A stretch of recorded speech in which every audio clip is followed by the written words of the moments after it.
자신들을 구해준 생명의 은인을 19년 만에 찾아서 보험잔치를 베푼 사람들이 있습니다. 전재용 선장님, 당신을 만나게 해달라고 19년 동안 기도했습니다. 아직도 기억이 생생한 1985년 11월.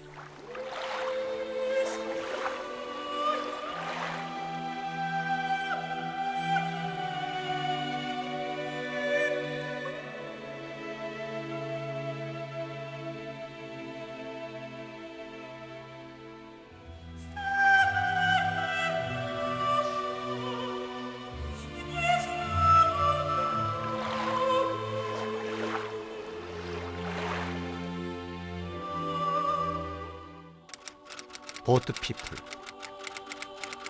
월남 폐망 후 공산정권을 피해 고국을 탈출한 월남인들을 우리는 이렇게 부른다.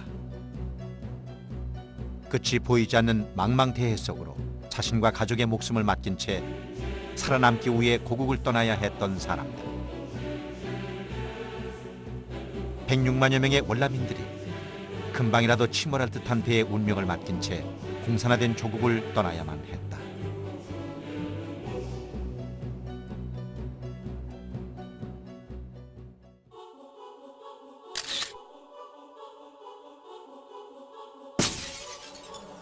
월남은 우리와 너무나 닮은 역사와 모습을 가졌었다.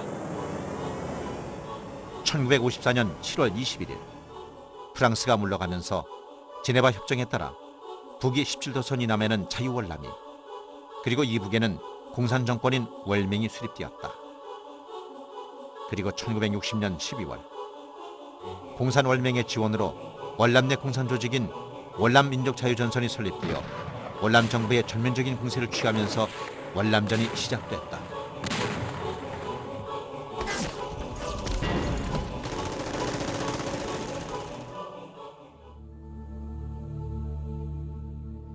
신생 독립국 월남을 지원하기 위해 참전한 미국은 1964년 이후 연간 500억 달러를 퍼부으며 53만여 명을 파병, 전사자 58,256명, 부상자 20만 명이라는 피해를 입게 된다. 그리고 그 끝이 보이지 않는 전쟁에서 발을 빼기 위해 1968년 5월 10일 파리에서 월맹과 비밀리에 협상을 시작하게 된다. 당시 오랜 기간의 전쟁으로 인해 매년 100만 톤의 식량을 비롯한 극심한 물자 부족에 시달리면서도 끝까지 대남적화 공세를 멈추지 않았던 월맹이 평화협상에 나선 목적은 침략군을 몰아내고 민중봉기를 통해 인민민주주의 정권을 남반부에 세우고 무력으로 남반부를 해방시켜 적화 통일을 달성한다는 것이었다.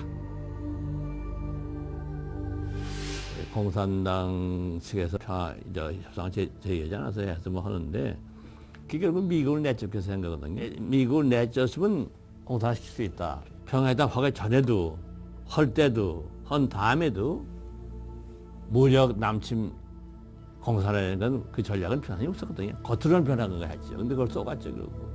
그래서 월남은 망한 거죠. 월남의 정치 상황은 이러한 월맹의 치밀함과는 대조적이었다.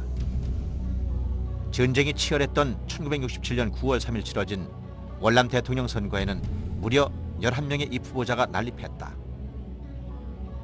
이 선거에서 패한 야당 지도자 쭝딘주 변호사는 외세 배척 및 우리 민족 길이를 내세우며 동족 살상, 월맹에 대한 폭격 중지, 미군 철수, 조속한 남북평화회담 개최 등을 주장했고, 이 같은 발언은 미국과 월남 국민들의 반전 여론을 자극했다. 우리끼리 싸움을 해서 말이야. 더구나 애국군이 불러와서 그냥 여기 그냥 피바다가 되겠으니 말이야. 얼마나 슬퍼하시겠는가 말이야. 안 된다. 내가 다 전될 것으면 내가 평화 협정을 맺어가지고 말이야. 평화적으로 남북통일 하나가 되겠다. 우리는 한민족이다. 이렇게 자꾸 그게 공헌은 당원이야 이게. 근데 그게 몰랐죠. 파리에서의 비밀 협상 진행이 알려진 후 월남 내부에서는 국론이 두 갈래로 갈라졌다. 강력한 반공 정책을 주장하는 여당과 월맹과의 화해 정책을 들고 나와 월남 정부의 평화 협상 참여를 촉구한 야당. 결국 1973년 1월 27일 프랑스 파리에서 5년여 협상 끝에 월맹에 40억 달러 원조를 제공하는 조건으로 미국, 영국, 소련, 프랑스, 중국 등 12개국이 참여한 파리평화협정이 체결됐다. 그리고 월맹의 심리전, 월남 내 사회 불안, 미국 내 반전 분위기 등에 시달리던 미군은 월남 야당의 철군 주장을 빌미로 1973년 3월 전면 철수하게 됐다.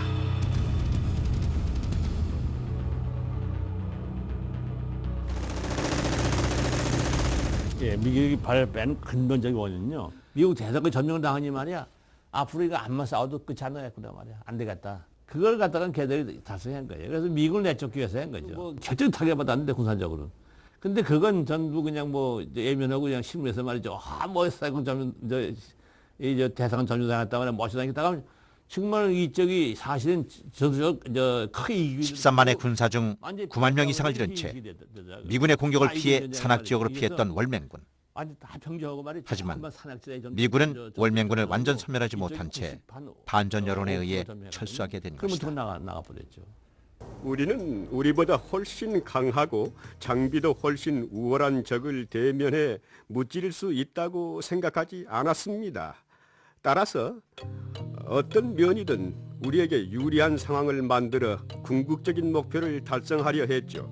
군사적, 정치적, 외교적 전선에서 싸우는 것입니다. 철수 당시 미국은 월남과 방위 조약을 체결하면서 월맹이 평화협정을 파기하면 즉각 해군 및 공군력을 동원하여 월맹에 대한 폭격을 재개하고 월남 지상군을 지원키로 굳게 약속했다. 더불어 주월 미군이 철수하면서 그동안 미군이 보유하고 있던 전차와 장갑차 400대, 항공기 700대 등 10억 달러 이상의 각종 최신 무기까지도 모두 월남에 양도함으로써 그 무렵 월남의 공군력은 전 세계에서 4위를 기록하기도 했다. 당시 남북의 경제력 차이와 미군의 철저한 유사시 지원 약속은 주월 미군이 철수하더라도 휴전 체제가 최소한 10년은 갈 것이라는 믿음을 주기에 충분했다. 전 얘기를 내가 티오를 만났어요. 티오 만나가지고 미국이 나간 다음에 티오가 나와 같이 하니까 지금 이북은 말이야. 이북선 오면 어떻게 해야 돼? 이북선 전쟁할 능력이 없다 이 얘기를 해요. 너무 가난해서 지금 구인도 지금 밥을 두 끼를 못 먹는다. 그래서 주로 소금을 반찬을 먹는다. 근데 지금 미국서 지금 뭐냐면 40억 달러의 원조사가 되어 있다. 아마 하여간 앞으로 한 10년 동안 적돈 저기 나오지 못한단 말이야. 근데 여기 빨리 우리 석유가 나왔거든요. 석유도 해서 말이야. 우리 지금 이북 격차 이렇게 많이 만들려면 이북도 발전하지만 그리고선 남쪽에선 평화적으로 그 파리에서 평화적으로 이렇게 선거를 통해서 성립이 되어 있거든. 그냥 그렇게 되는 걸 알고선 파리에서 그 회담 계속해서 그 소유를 하고 있어요. 이 같은 믿음은 월남 지도부와 국민들이 월맹을 과소평가하고 총체적 안보 불감증에 빠지게 만들었다. 그리고 신부, 승려, 언론인, 학생 등 좌익 인사들은 이 같은 분위기를 이용해 티우 정권 타도를 외치며 반정부 시위를 통해 적극적으로 민중을 선동하기 시작했다. 또한 월남 정부와 월남군 총사령부에서 이루어지는 극비 회의 내용이 단 하루 후면 반정부 게릴라 단체인 베트남 임시혁명 정부 청사에 보고될 정도로 티우 정권의 핵심부까지 많은 공산 간첩이 침투해 있었다고 한다. 1967년 대선에서 차점으로 낙선한 쭝린주를 비롯해 당시 모범적인 도지사로 평판에 자자했던 녹다우와 대통령 비서실장, 월남 해방 당시 4.20 경찰장관이었던 창반만, 대통령궁을 폭격한 월남 공군대위 구엔타인충 등 많은 정치인과 관료, 군인, 언론인, 종교인들이 공산 간첩이었다는 사실만으로도 당시의 상황을 짐작할 수 있다. 그리고 이러한 월맹의 치밀한 정보 수집과는 대조적으로 월남의 대공 정보력은 아무런 역할도 하지 못했다. 우리는 제복을 입은 운전사가 모는 메르세데스 자동차를 타고 부유한 자본주의자 행세를 하면서 드러내놓고 왕래하며 상황을 염탐했습니다. 혹시라도 계획을 수정해야 할 상황이 일어났는지 확인하기 위한 일이었죠. 군사 정권 들어와 또 바꿨는데 또 바꾸고 이렇게 했다가 정보기관이 말이죠. 거기에 아주 완전히 그냥 그 무력화돼서 말이죠. 이렇게 이북의 정보가 비는 많은데 하나도 해보지 않았습니다.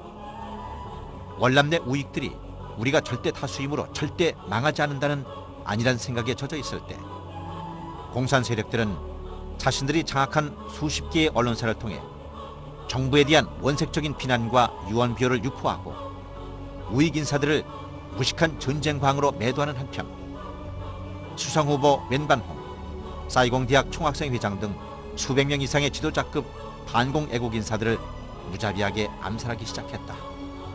그럼에도 불구하고 지식인, 중산층, 언론인 등 다수의 우익들은 침묵을 선택함으로써 결국 소수의 조직화된 좌익들의 공세에 속수무책으로 당할 수밖에 없었다.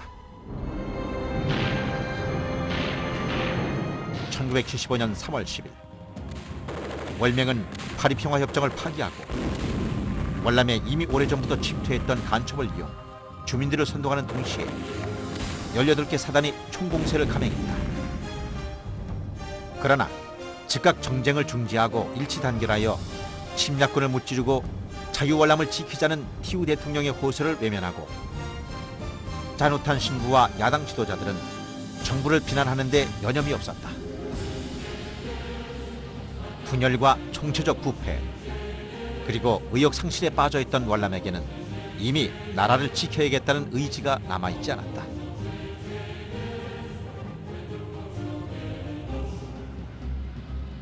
군사, 경제력 및 인구 등 모든 면에서 월명을 압도했던 자유월남은 결국 월명의 총공세 이후 50여일 만인 4월 30일 지도상에서 사라져버렸다.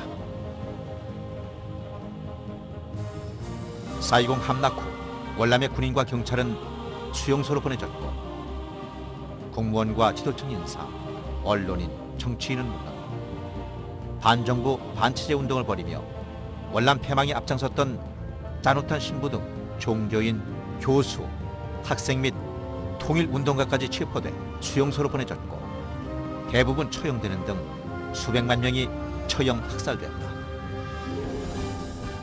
베트콩으로 활동한 월남인들은 모두 숙청되었고 일부는 재교육 수용소에 월남인 적들과 함께 수용해 제거해버렸습니다.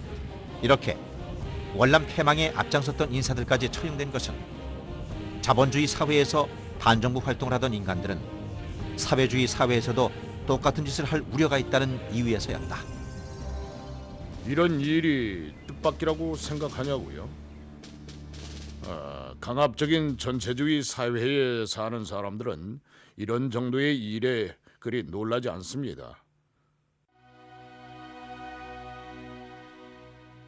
동양의 흑진주, 제2의 파리로 불렸던 아름다운 항구 도시 사이공. 하지만 함락 이후 사이공은 피와 파편이 즐비한 죽음의 도시가 되었다. 총구 앞에서 목숨을 구하는 자들의 절규. 스스로를 지킬 줄 몰랐던 국민들은 너무도 처절한 대가를 치러야 했다.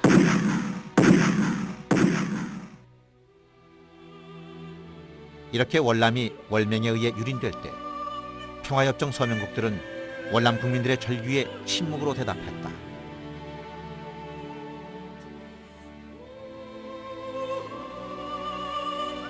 결국 스스로 지킬 의지가 없는 월남 국민들에게 평화협정과 방위조약은 단순한 휴지 조각일 뿐이었다. 공산화 후 1980년 중반까지 계속 이어진 보트피플들의 월남 탈출.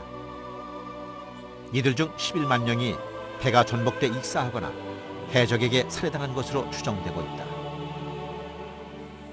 살아남기 위해 보트에 몸을 싣고 망망대해에서 죽음을 기다려야 했던 사람들.